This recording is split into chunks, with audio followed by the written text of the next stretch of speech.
ಇವತ್ತು ಹಸಿ ಬಟಾಣಿಯಲ್ಲಿ ಗ್ರೇವಿ ಹೇಗೆ ಮಾಡೋದು ಅಂತ ನೋಡೋಣ ಬನ್ನಿ. ಇದು ಮಾಡ್ಕೊಳ್ಳೋಕ್ಕೂ ತುಂಬ ಸುಲಭ, ತುಂಬ ಟೇಸ್ಟಿಯಾಗೂ ಇರುತ್ತೆ. ನಾನು ಒಂದು ಮಿಕ್ಸಿ ಜಾರ್ಗೆ ಒಂದು ಈರುಳ್ಳಿನ ಕಟ್ ಮಾಡಿ ಇಟ್ಕೊಂಡಿದ್ದೆ ದೊಡ್ಡದು, ಅದನ್ನು ಸೇರಿಸ್ಕೊತಾ ಇದ್ದೀನಿ. ಹಾಗೆ ಒಂದು ಸ್ವಲ್ಪ ತೆಂಗಿನಕಾಯಿನೂ ಸೇರಿಸ್ಕೊತಾ ಇದ್ದೀನಿ.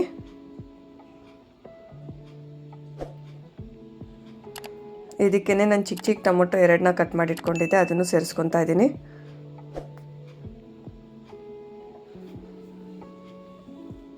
ಇದಕ್ಕೇ ಈಗ ಬೆಳ್ಳುಳ್ಳಿನ ಸೇರಿಸ್ಕೊತಾ ಇದ್ದೀನಿ.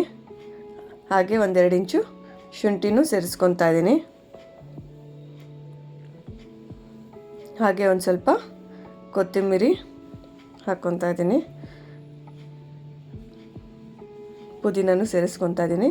ಎರಡು ಒಂದು ಸ್ವಲ್ಪ ಸೇರಿಸ್ಕೊಂಡ್ರೆ ಸಾಕಾಗುತ್ತೆ. ಇದಕ್ಕೇ ಈಗ ನಾನು ಒಂದು 5 ಲವಂಗನ ಸೇರಿಸ್ಕೊತಾ ಇದ್ದೀನಿ. 1-2 ಇಂಚು ಚಕ್ಕೆನೂ ಸೇರಿಸ್ಕೊತಾ ಇದ್ದೀನಿ. ಇದಕ್ಕೇ ಈಗ 2 ಸ್ಪೂನು ಹುರ್ಗಡ್ಲೆನ ಸೇರಿಸ್ಕೊತಾ ಇದ್ದೀನಿ. ಇದು ಹಾಕೋದ್ರಿಂದ ಗ್ರೇವಿ ಗಟ್ಟಿಯಾಗಿ ಬರುತ್ತೆ. ಬೇಕಾದರೆ ಹಾಕ್ಕೊಳ್ಳಿ, ಇಲ್ದಿದ್ರೆ ಸ್ಕಿಪ್ ಮಾಡ್ಕೊಳ್ಳಿ. ಇದನ್ನು ರುಬ್ಕೊಬರೋಣ. ನೋಡಿ, ನಾನು ರುಬ್ಕೊಂಡಿದ್ದಾಗಿದೆ. ನೋಡಿ, ನಾನು ಸಾಫ್ಟಾಗಿ ರುಬ್ಕೊಂಡಿಲ್ಲ, ತರಿಯಾಗಿ ರುಬ್ಕೊಂಡಿದ್ದೀನಿ. ಇಷ್ಟ ಆದರೆ ಸಾಕಾಗತ್ತೆ. ನಾನು ಒಂದು ಕುಕ್ಕರ್ನ ಕಾಯಕ್ಕೆ ಇಟ್ಕೊಂಡಿದ್ದೆ. ನೋಡಿ, ಕುಕ್ಕರ್ ಬಿಸಿಯಾಗಿದೆ. ಇದಕ್ಕೇ ಈಗ ನಾವು 3 ಟೇಬಲ್ ಸ್ಪೂನ್ ಎಣ್ಣೆನ ಸೇರಿಸ್ಕೊಳ್ಳೋಣ.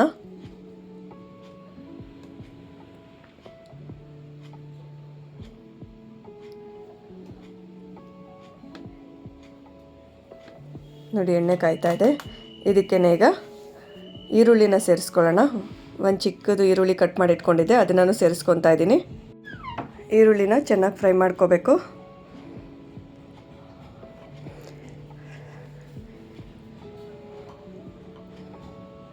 ನೋಡಿ, ಈ ಥರ ಹುರ್ಕೋಬೇಕು.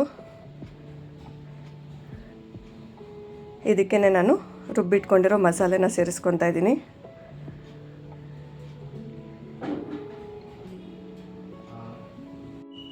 ನೋಡಿ, ಮಸಾಲೆನೆಲ್ಲ ಒಂದು ಸತಿ ಎಣ್ಣೆಯಲ್ಲಿ ಚೆನ್ನಾಗಿ ಹುರ್ಕೋಬೇಕು.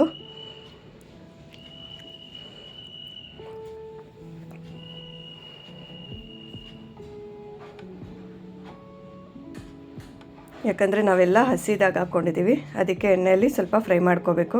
ಆಗ ಹಸಿ ವಾಸನೆ ಎಲ್ಲ ಹೋಗುತ್ತೆ. 1 ನಿಮಿಷಗಳ ಕಾಲ ಎಣ್ಣೆಯಲ್ಲಿ ನಾನು ಹುರ್ಕೊತಾ ಇದ್ದೀನಿ ಮಸಾಲೆನೆಲ್ಲ. ಇದಕ್ಕೇ ಸ್ಪೈಸಸ್ ಸೇರಿಸ್ಕೊತಾ ಇದ್ದೀನಿ. ಧನಿಯಾ ಪುಡಿ ಸೇರಿಸ್ಕೊತಾ ಇದ್ದೀನಿ 1.5 ಸ್ಪೂನಷ್ಟು. ಹಾಗೆ ಅಚ್ಕಾರದ ಪುಡಿ 1 ಸ್ಪೂನಷ್ಟು ಸೇರಿಸ್ಕೊತಾ ಇದ್ದೀನಿ. ಅರಿಶಿನ ಪುಡಿ 1/4 ಸ್ಪೂನು. ಗರಂ ಮಸಾಲ 1/2 ಸ್ಪೂನ್ನ ಸೇರಿಸ್ಕೊತಾ ಇದ್ದೀನಿ. ನೋಡಿ, ಇದೆಲ್ಲ ಒಂದು ಸತಿ ಮಿಕ್ಸ್ ಮಾಡ್ಕೋಬೇಕು.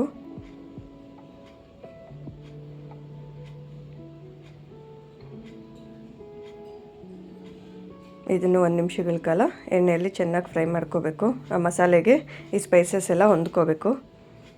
ಈಗ ನಾನು ಹಸಿ ಬಟಾಣಿನ ಸೇರಿಸ್ಕೊತಾ ಇದ್ದೀನಿ.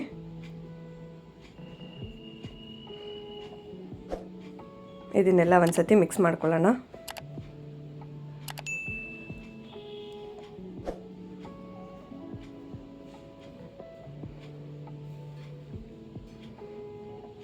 ಈಗ ನಿಮ್ಗೆ ನೀರು ಎಷ್ಟು ಬೇಕೋ ಅಷ್ಟು ಸೇರಿಸ್ಕೋಬೋದು. ನಾನಿಲ್ಲಿ ಮಿಕ್ಸಿ ಜಾರ್ಗೆ ಸ್ವಲ್ಪ ನೀರು ಹಾಕಿ ಅದನ್ನು ಸೇರಿಸ್ಕೊತಾ ಇದ್ದೀನಿ. ಈಗ ಒಂದು ಸತಿ ಮಿಕ್ಸ್ ಮಾಡಿಕೊಂಡು ಗಟ್ಟಿಯಾಗಿ ಬೇಕಾದರೆ ಗಟ್ಟಿಯಾಗಿ ಸೇರಿಸ್ಕೊಳ್ಳಿ, ಇಲ್ಲದಿದ್ದರೆ ಸ್ವಲ್ಪ ತೆಳ್ಳಗೆ ಮಾಡ್ಕೊಳ್ಳೋಂಗಿದ್ರೆ ಸ್ವಲ್ಪ ನೀರನ್ನ ಜಾಸ್ತಿ ಸೇರಿಸ್ಕೊಳ್ಳಿ.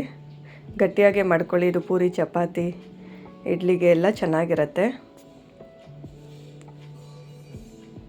ತುಂಬ ಬೇಗನೂ ಮಾಡ್ಕೋಬೋದು. ನೋಡಿ, ಈ ಥರ ಎಲ್ಲ ಮಿಕ್ಸ್ ಮಾಡ್ಕೊತಾ ಇದ್ದೀನಿ. ನಂಗೆ ನೀರು ಎಷ್ಟು ಬೇಕೋ ಅಷ್ಟು ಸೇರಿಸ್ಕೊಂಡಿದ್ದೀನಿ.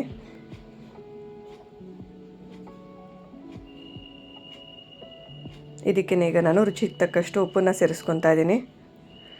ಹಾಗೆ ಒಂದು ಸ್ವಲ್ಪ ಕಸ್ತೂರಿ ಮೆಥಿನೂ ಸೇರಿಸ್ಕೊತಾ ಇದ್ದೀನಿ.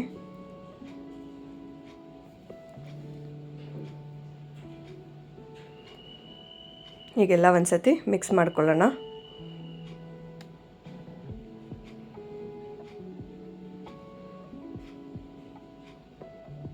ಈಗ ಕುಕ್ಕರ್ ಮುಚ್ಚಳ ಮುಚ್ಚಿ 2 ವಿಸಿಲ್ ತೊಗೊತೀನಿ ನಾನು.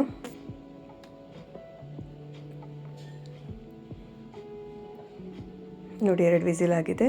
ಈ ಕುಕ್ಕರ್ ಓಪನ್ ಮಾಡ್ತಾಯಿದ್ದೀನಿ. ನೋಡಿ ಗ್ರೇವಿ ಎಷ್ಟು ಚೆನ್ನಾಗಿ ಬಂದಿದೆ. ಬಟಾಣಿ ಎಲ್ಲ ಚೆನ್ನಾಗಿ ಸಾಫ್ಟಾಗಿ ಬೆಂದಿದೆ. ತುಂಬ ಟೇಸ್ಟಿಯಾಗಿರುತ್ತೆ. ಒಂದು ಸತಿ ಟ್ರೈ ಮಾಡಿ. ಈ ವಿಡಿಯೋ ಇಷ್ಟ ಆಗಿದರೆ ಲೈಕ್ ಮಾಡಿ, ಹಾಗೆ ನನ್ನ ಚಾನಲ್ನ ಸಬ್ಸ್ಕ್ರೈಬ್ ಮಾಡ್ಕೊಳ್ಳಿ. ಹೀಗೆ ಸಪೋರ್ಟ್ ಮಾಡ್ತಾಯಿರಿ.